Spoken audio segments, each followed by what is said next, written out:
Hello, and welcome back to Life Lessons with Sheila. I'm so glad that you're here.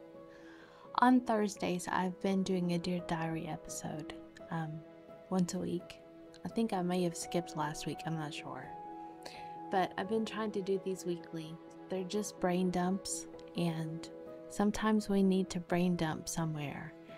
And while I can write all this out and hit it in the recycle bin and throw it away and the job be done, sometimes sharing from our heart to the world will help others not feel so alone in their situation. So that is always my hopes on these. Today is no different. Today is a little harder. I'm going to get through it without crying. But I wanted to let you in on a little part of my heart that I have not been very open with. Today is getting closer to the middle of June already. I can't believe that we're here already. I've been reading my Facebook memories, and we're at the point where Joel was diagnosed with cancer. That is my husband, if you do not know. My husband that I lost in December of 2021. And we began to take in the detrimental future that would soon embark on us. I was healthy, going to work, balancing home, taking care of him as much as I could. I was a self-proclaimed buffer, one who tried to make everyone else's life easier. I knew to soak in as much time with him as I could. I read back and I see how much I emotionally withdrew from everyone. I didn't post videos. I didn't share our cancer journey. Why? Because mainly for the dignity of my husband. He did not want anyone's pity. He didn't want anyone to know when he was feeling weak. He rarely wanted to see anyone outside of our family for this very reason. I wished I could have documented more leading up to our COVID experience, because by the time I got out of the hospital and back home, he had become a shell of what I once ever knew him to be. He wasn't talking very much. We didn't get to have that storybook ending that some think their lives will be. He was running a temperature the last day he was alive. He slept a lot the week leading up to the end. We didn't get our storybook ending. My kids stood up to the plate and took this battle head on.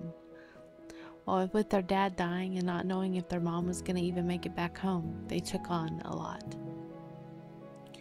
If I could go back in time, I would go back to January of 2021. Months before he got so sick that sent him to the hospital to discover that he had cancer. He was unemployed at the time, and I thought that was the worst of what was going to happen to us. No, I had no clue.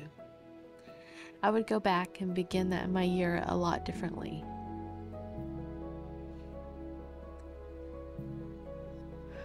I wouldn't be so harsh in my mind about my husband losing his job.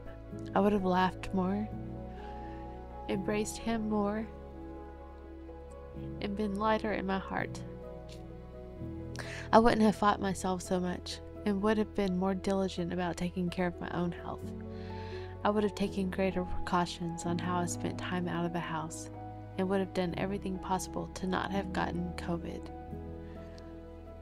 I really think one of the twins brought it home as he was working at our local wave pool that was open at the time. We all know kids are magnets for germs, and even if they aren't affected, they can be carriers.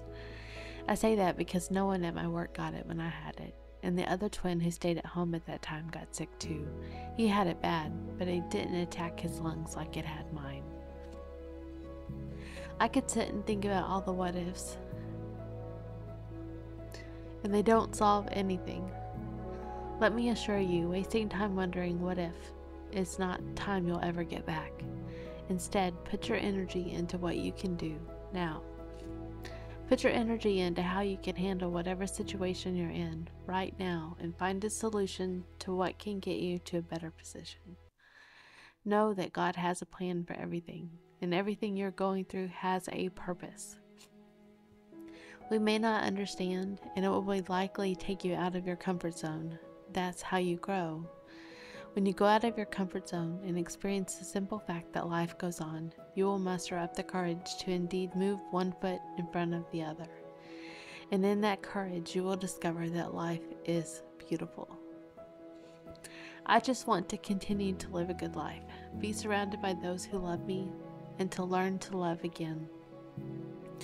I want to experience love again, and I know that may be hard for some of you to hear, but my love passed away almost 2.5 years ago.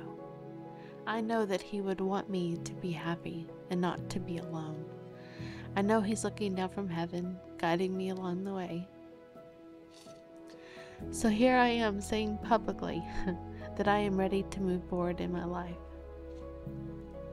And if I'm supposed to experience love once again, I know that I will find it.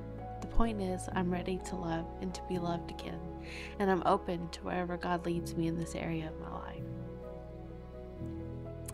And that's all I have to share today. Sometimes God takes us through storms, through hurricanes of life.